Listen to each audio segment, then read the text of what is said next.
So today we have Link. He's in a number of videos, and from my knowledge, he have a pretty decent FPS track record, dating back to Call of Duty Ghosts, potentially even beyond that, I don't know.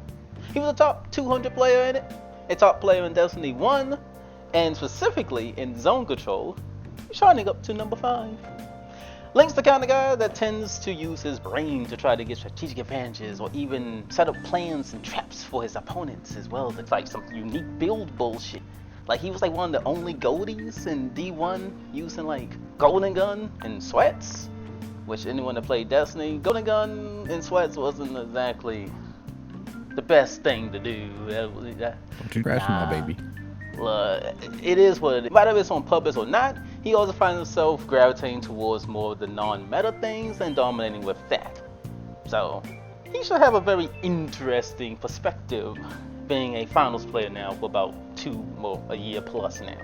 Anything you want to add? Primarily, I'd say I'd honestly enjoy 3PSs, third-person shooters, more than FPSs.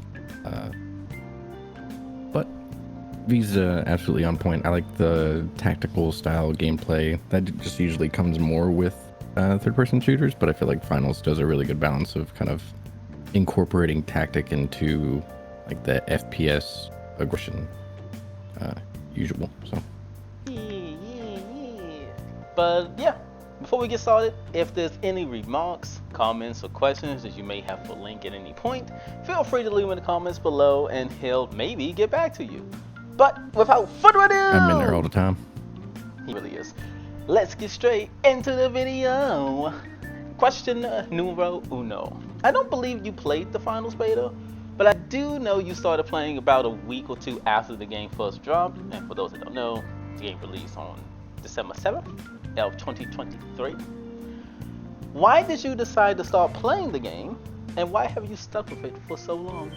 I decided to start playing it because even though I do prefer, like I said earlier, third-person shooters, I really enjoyed the combat style in Finals a lot more than things like, you know, COD in the past, where it was strictly run and gun, all kind of Twitch-based movement stuff, just basically reflex, no strategy really. Like you could beat someone who had strategy with just reflex, essentially. Or the Destiny side where it's like there's no guns, and you just throw nades and kill a whole team.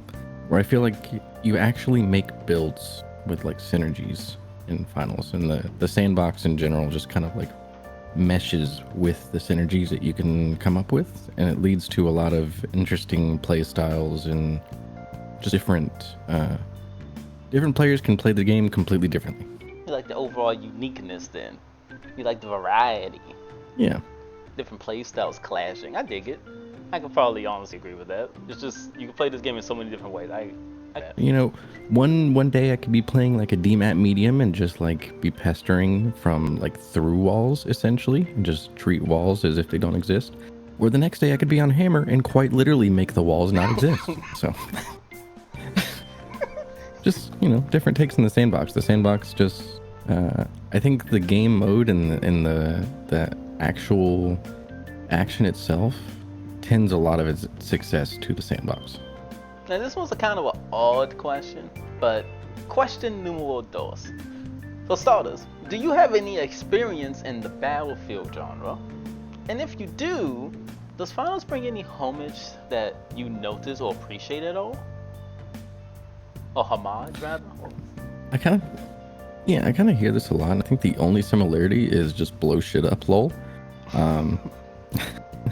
That's quite literally it. Is just there's, you know, a thing and it can be destroyed. Where I did have some experience in some of the older Battlefield games, but as much as people like to draw the comparison, even in Battlefield, most times things have very static destruction behaviors, where like you break a building and it breaks the same way every single time, or you know, you drop a tower and the tower drops the same way every single time, which that can also create its own sort of strategy, but it's less fluid, way less fluid than Finals, where like you could have the same game plan but take on completely different approaches on like the same cache box, even with the same strategy every time. So I don't necessarily see any real comparisons between the two.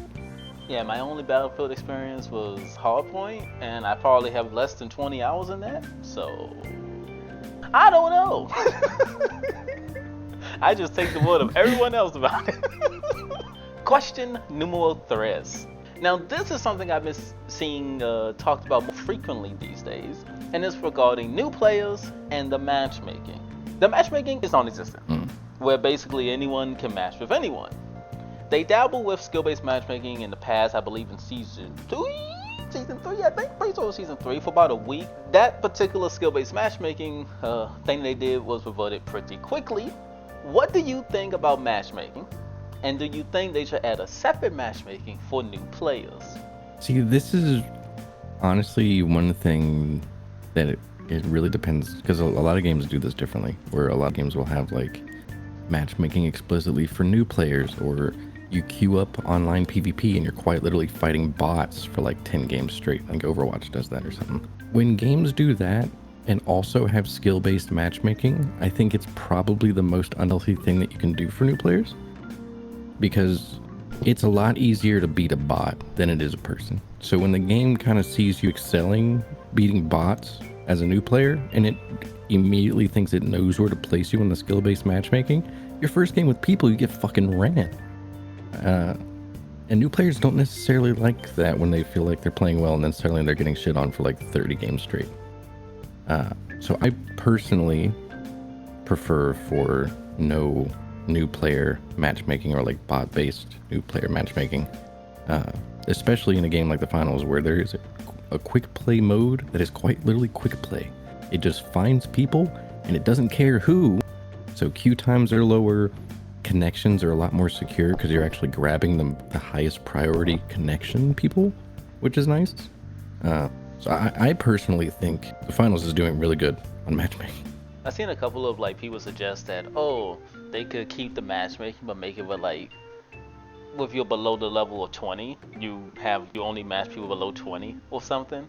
If you take one player who grinds out the game and plays it nonstop and gets to 20, and they learn the system really well, when they hit 20, they might be doing okay. But if you take an average player who maybe, it takes them a month to hit 20, the difference between playing people sub-level 20, all the new people, for a month and then jumping straight into, regular or SBMM, I don't think that's a good idea.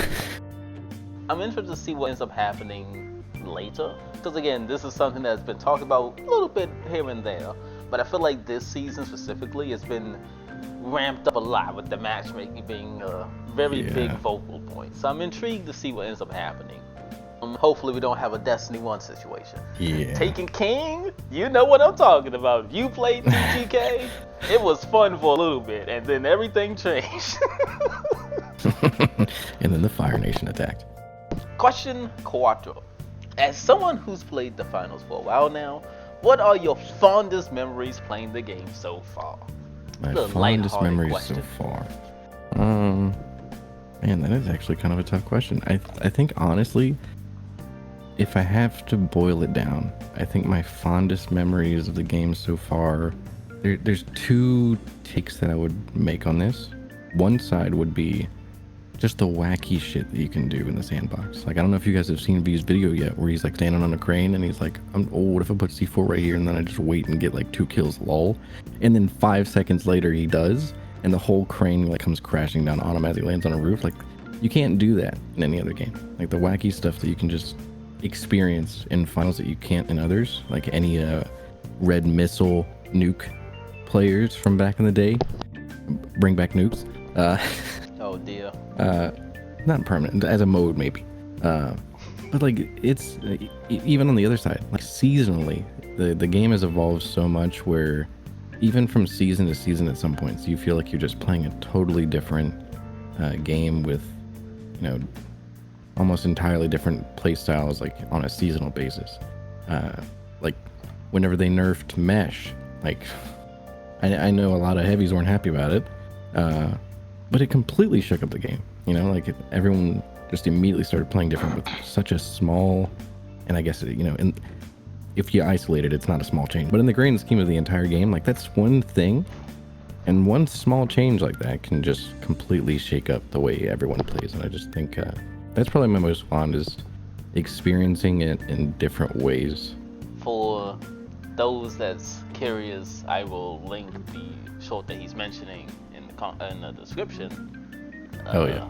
Honestly, this was one of those questions that was like, honestly, well, anyone that played any game for a long time would surely have something that was like, that stands out to them. Like, wow, that's like something with bugs, something that happened, like a really cool play that happened, rather that's like, I don't know, something like a wacky, like, community thing that happened. Take for example, like Destiny. And if I'm thinking about Destiny, one of the fondest memories I have of that game was like when we had the SIVA thing going on and they had like the ARG on a whole nother website or whatever. That was kind of cool. For some reason, I really liked that. For some reason, like that was something I remember, and I thought I'd add something like that for finals here, because I think finals has some interesting stuff over its time so far. The mesh thing, as you mentioned, being a big example of hey, that's kind of huge actually, and now suddenly the other specializations are useful. But nah, I honestly couldn't agree. Question 5. Once again, as someone who's played for a while now, you have experienced every season, and you kind of touched on this a little bit in your previous response, but what do you think of the current balance in the game? From all the seasons thus far, what's your current thoughts on the balance?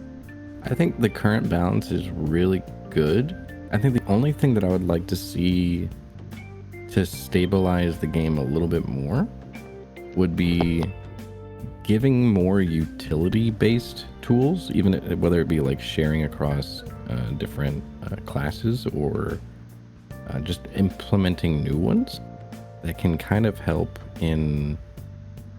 And I know this isn't like a competitive thing, but it would apply there too, for as far as like diversifying team comps, where if you queue up quick play on any map with large open space, like Basement Central, and you're on, let's say, Grapple Hook Light.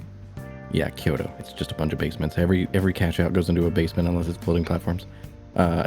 Let's say you're on that map and you queue up as like a Grapple Light, and your other two teammates also queue up as Grapple Lights. Well, let's say the point is on a floating platform and there's 3 mediums with pikes. You're not going to have a good time.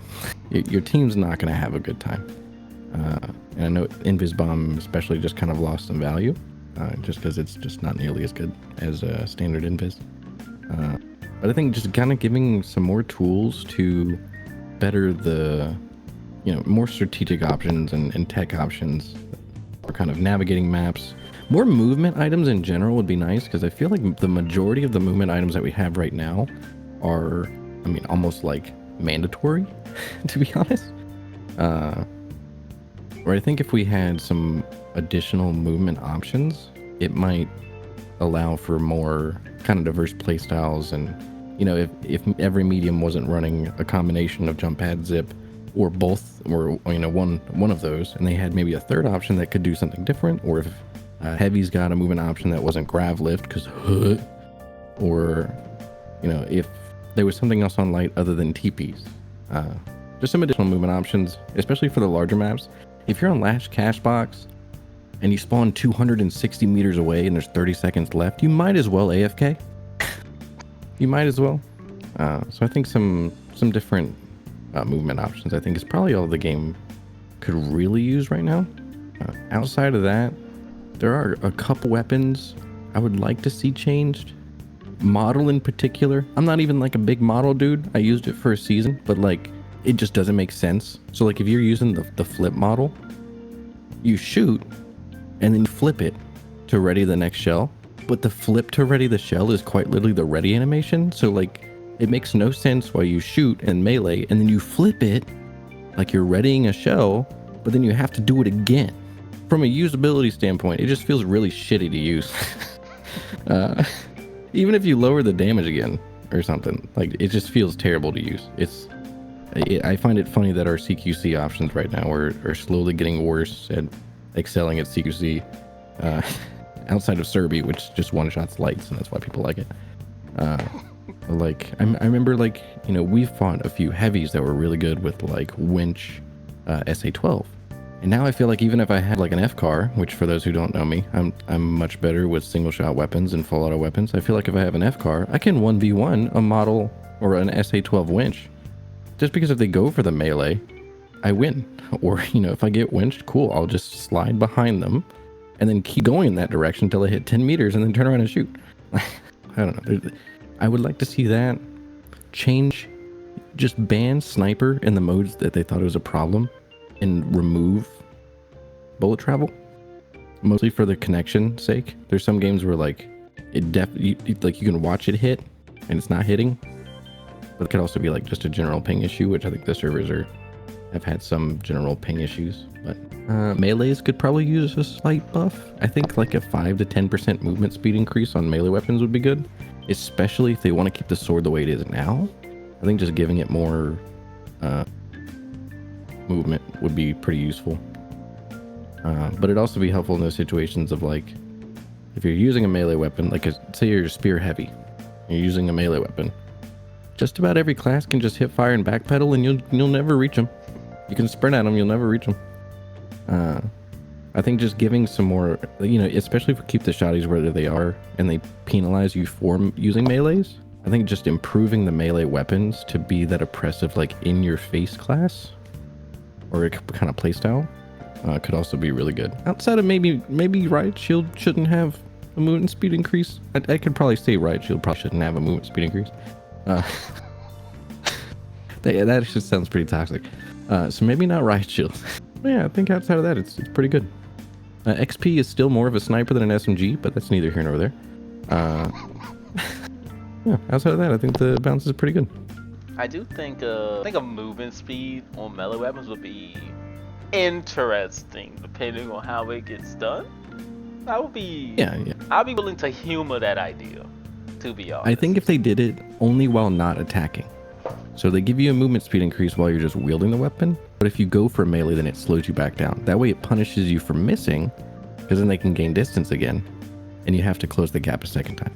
But I think if it was just while not attacking, just walk movement, I think that would help out a lot. But I did also want to comment on the model thing, because like, let me just say, it's a shotgun.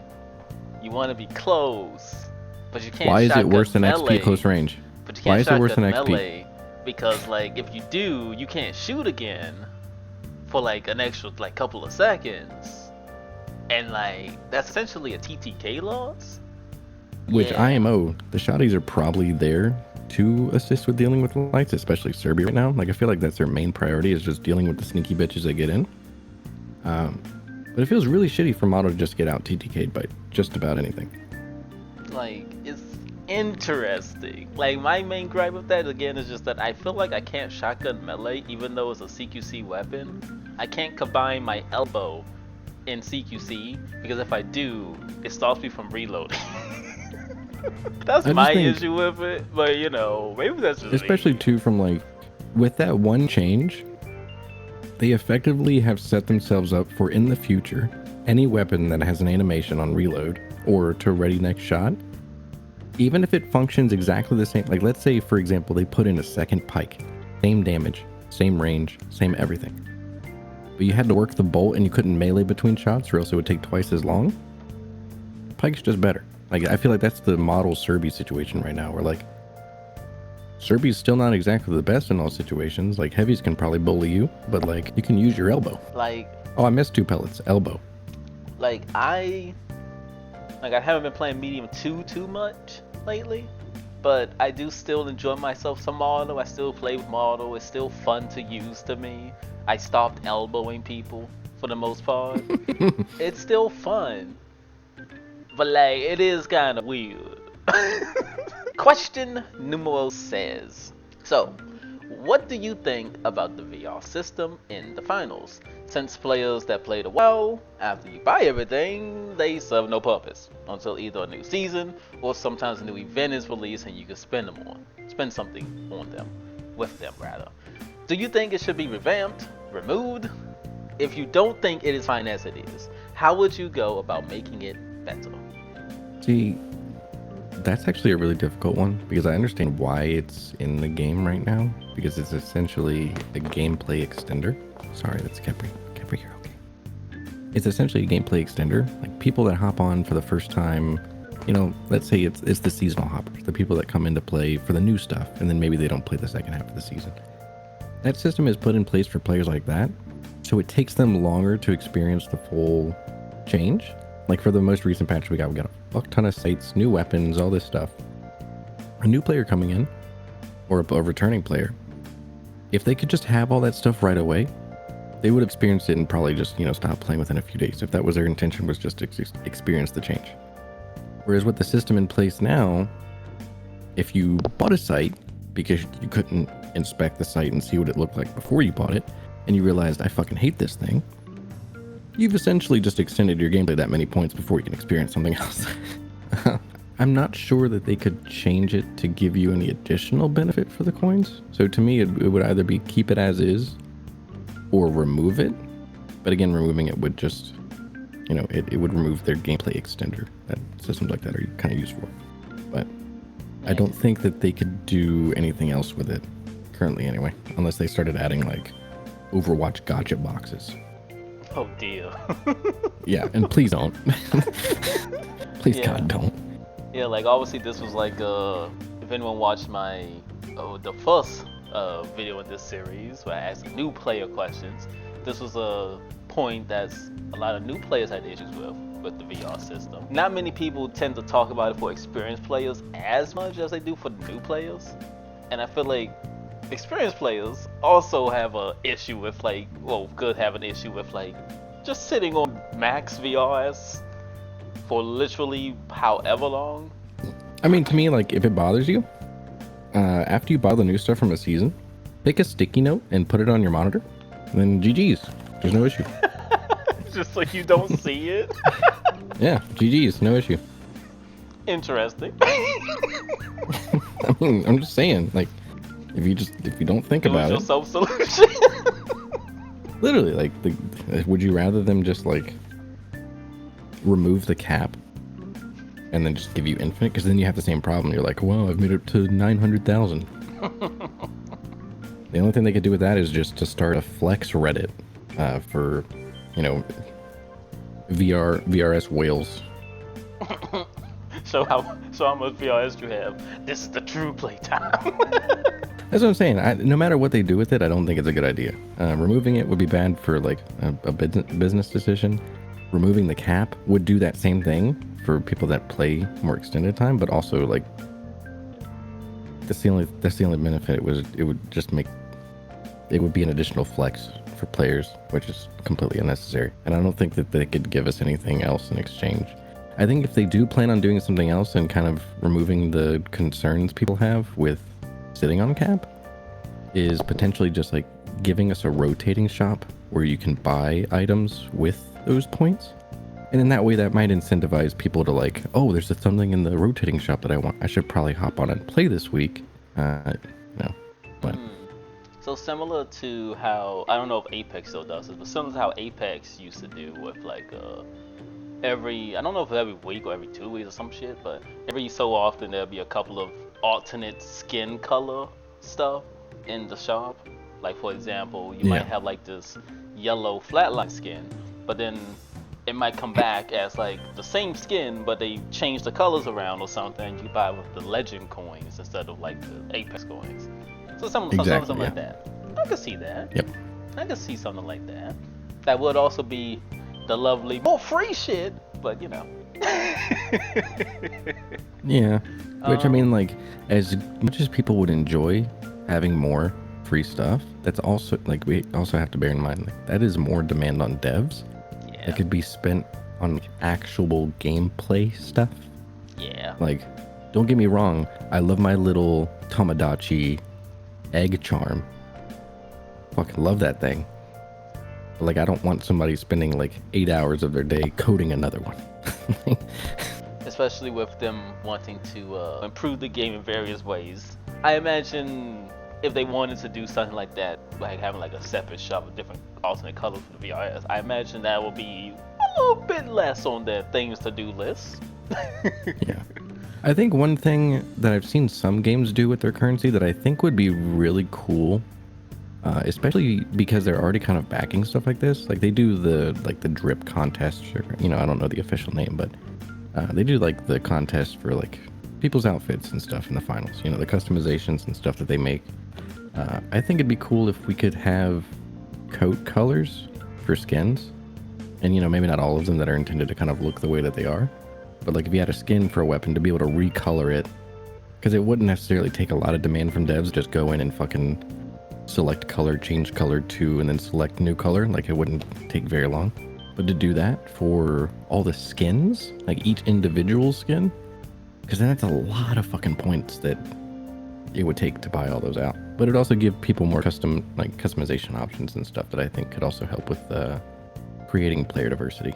Kind of like a dye system in a way, where like you can buy like dyes for things. I can see that. Yeah. Because there's some skins that I like, but I don't necessarily like the color or like the scheme. You can have like a fucking like rainbow alien suit.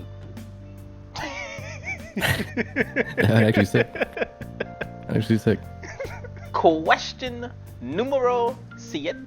Do you believe players of the finals complain too much? There's often posts made on Reddit and occasional discussions in Discord about how, and I quote, Embark does too many nerfs, or they do nerfs too heavily, or they nerf heavy too much, or they don't do any good substantial buffs. Do you feel players complain too much? Why? Why do you? Or why don't you? Okay, so this is tough because I feel like players in every game complain too much.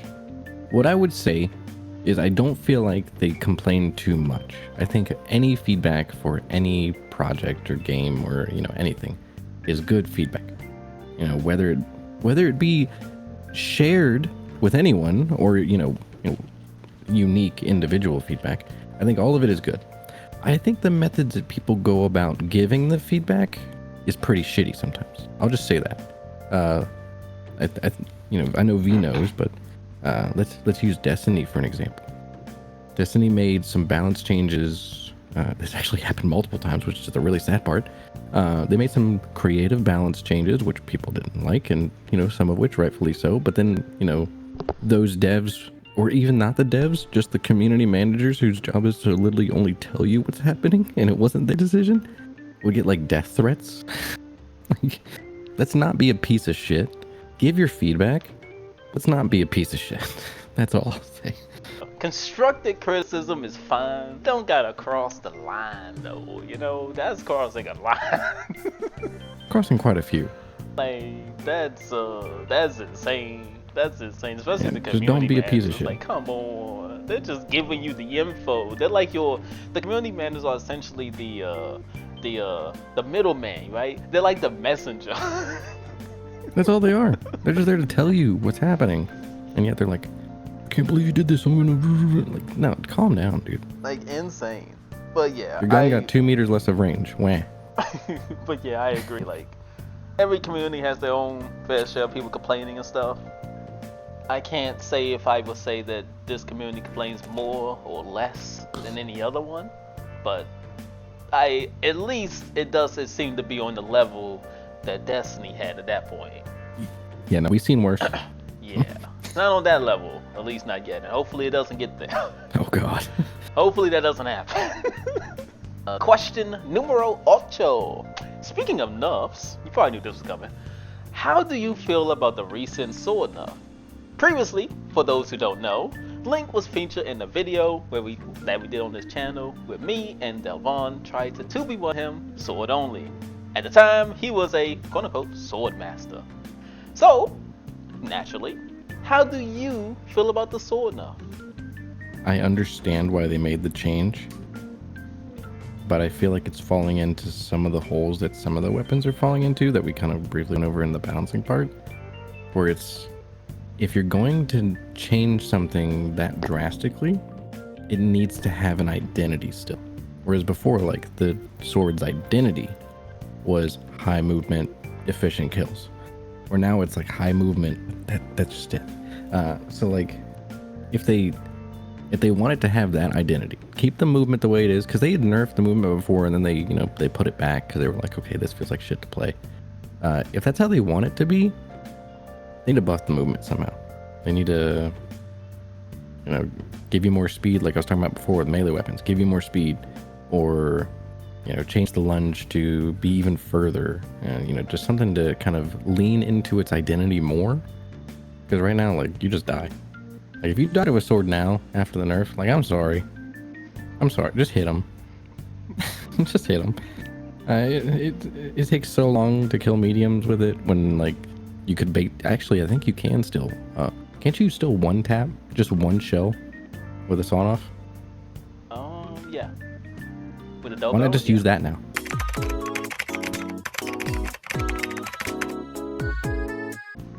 Yeah, why not just use that? Like, just one tap. You can one tap 2 mediums back to back with DB.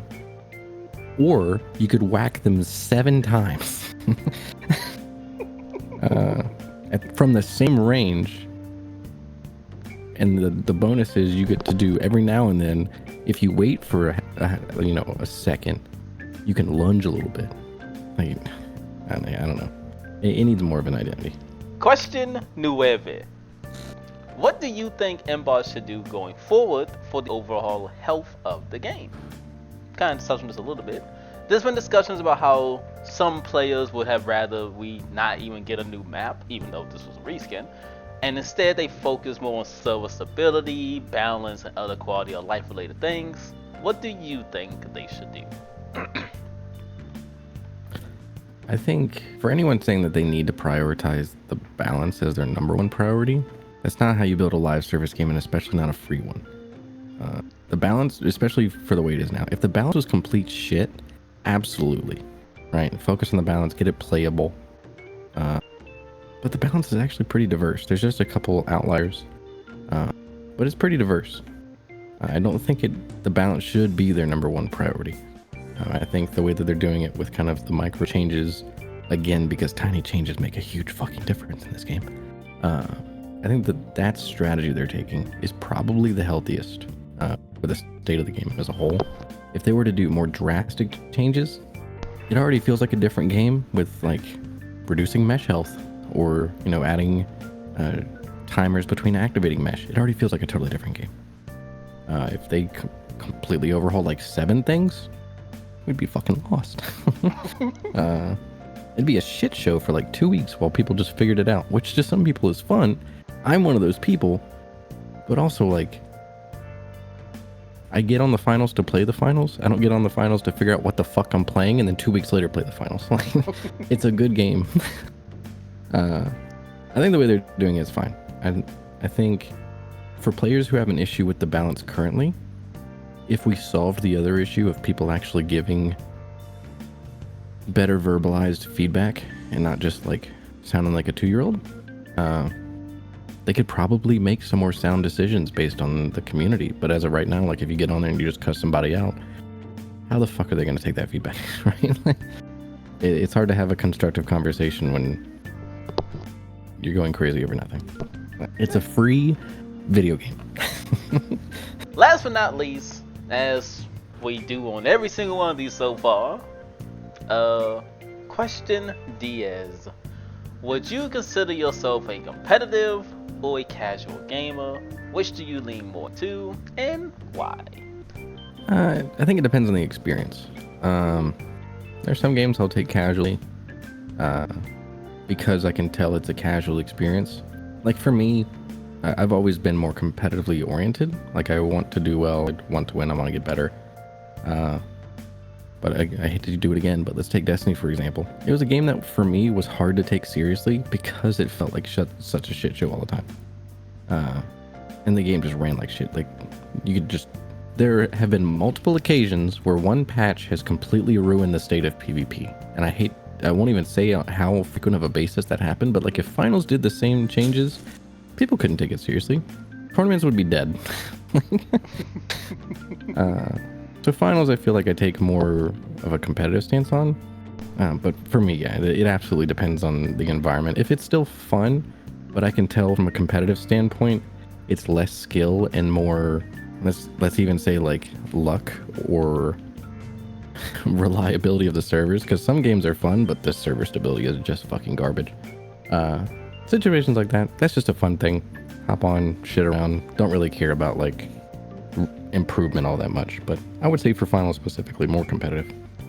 Said this in the last video as well. I really like, I don't know, I like this question specifically for everyone that comes in because it's always different person to person.